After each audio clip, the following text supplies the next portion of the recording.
Hey folks, Chris from Maple Street Guitars in Atlanta, Georgia here, and today I'd like to highlight a very, very cool guitar from the folks at Eastman. This is their SB55DC/V. Now this guitar was introduced at NAMM 2020 and we've been really excited for this one. We didn't get a chance to have it in our store until, now winter 2021, but it has certainly lived up to the hype. So we're going to take a look at this junior style guitar, see the specs that we have, as well as, of course, take a listen. So the SB55DC-V takes a lot of cues from its predecessor. We have an extremely simple guitar here, single P90, slab of wood, volume knob, tone knob, 24 3/4 inch scale, about as simple as it gets. So, some places where it varies is the classic juniors had a mahogany body. This features a Kume mahogany, which is extremely similar in the family, a bit softer, so a little bit warmer in its sound, and quite lightweight. This is a very lightweight guitar. We have the classic juniors all had the wraparound bridge. This is a Faber wraparound bridge, which has some very nice compensation here, so your intonation is a bit more rock solid than some of those other ones. We have a Lawler P90 here. I believe this is the 50s wind. Really great sounding pickup. Faber tuners on this. And what's really cool is this features their antique varnish finish. So this is similar to what they would use on their violins and such. Has a bit of a relic worn in kind of look, but still a nice deep cherry finish here. And it's the kind of guitar that I think would just look cooler as you play it in, bash it up. This is definitely a player guitar. So, with all that out of the way, let's take a listen to how it sounds. For today's demo, we're going to be plugging this guitar right into a Car Mercury V amplifier. This is a really awesome British style amp, one of my favorites, and it's a very touch sensitive amp, something that I think really ties hand in hand with this guitar quite well. We're going to take a look at how the volume and tone knob really interact with the sound and how vital they are for a single pickup guitar like this. We're going to listen to how this guitar sounds clean. So we're going to set the amp with all the EQ at noon, the boost off, the high and low volumes at parallel, and you'll hear how there's so much clarity and still some bite with this P90 pickup, but as we dial the tone knob back, we can warm things up really quite nicely.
Next, we're going to take a listen to how this sounds overdriven. Now, lots of rock players, the likes of the late Leslie West, Billy Joe Armstrong from Green Day, Martin Barre from Jethro Tull. A lot of guys really loved this guitar. And it's easy to see why. With this P90 pickup, the all mahogany body, it has a bark to the sound that really is just awesome for rock and cutting through the mix. So, let's dial the amp up a little bit dirtier and hear how this sounds in a rock context.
lastly, I like to take a look at really how interactive the controls are with this guitar, certainly with controlling the amplifier and your overall sound.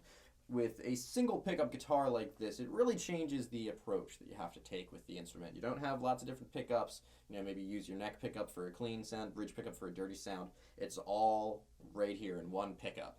It reminds me of like a drummer getting rid of most of their toms, sticking with just the kick, the snare, maybe one tom, and it forces you to be more creative with what you play and how you play. Your technique really informs a lot of how this guitar is going to sound. So we're going to set the amp up to have a little bit more breakup, a little bit more overdriven, not quite as overdriven as the previous clip, but like a nice basic rock sound. We're going to have it a little bit brighter. This guitar has a lot of treble to it, certainly when the tone knob is up all the way. There's a lot of bite, and it's the kind of thing that's nice to have in case you need it, certainly as you dial the volume knob back and remove a little bit of that top end, restoring it with the tone knob and maybe setting the tone knob for the bass sound more towards the middle. You can really make this guitar a chameleon that'll fit a lot of different sounds, cover a lot of tonal ground.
So what did you guys think of the SB55DC? I know playing a simple guitar like this to me is always a refreshing experience as someone that has guitars, lots of pickups and switching combinations. Stripping things down to the bare essentials is really, really cool and exciting as a player. Certainly the P90 thing has me thinking I gotta add a P90 guitar into my arsenal, and I think it really just sounds great. So certainly a tremendous value, lots of tones, lots of guitar packed in there. Eastman did another really fantastic job with this one. So let us know what you thought in the comments. And of course, be sure to follow us at Maple Street Guitars on all our social media platforms, Facebook, Instagram, YouTube, the whole nine, and tell us what you thought. Until next time, I'm Chris. Cheers.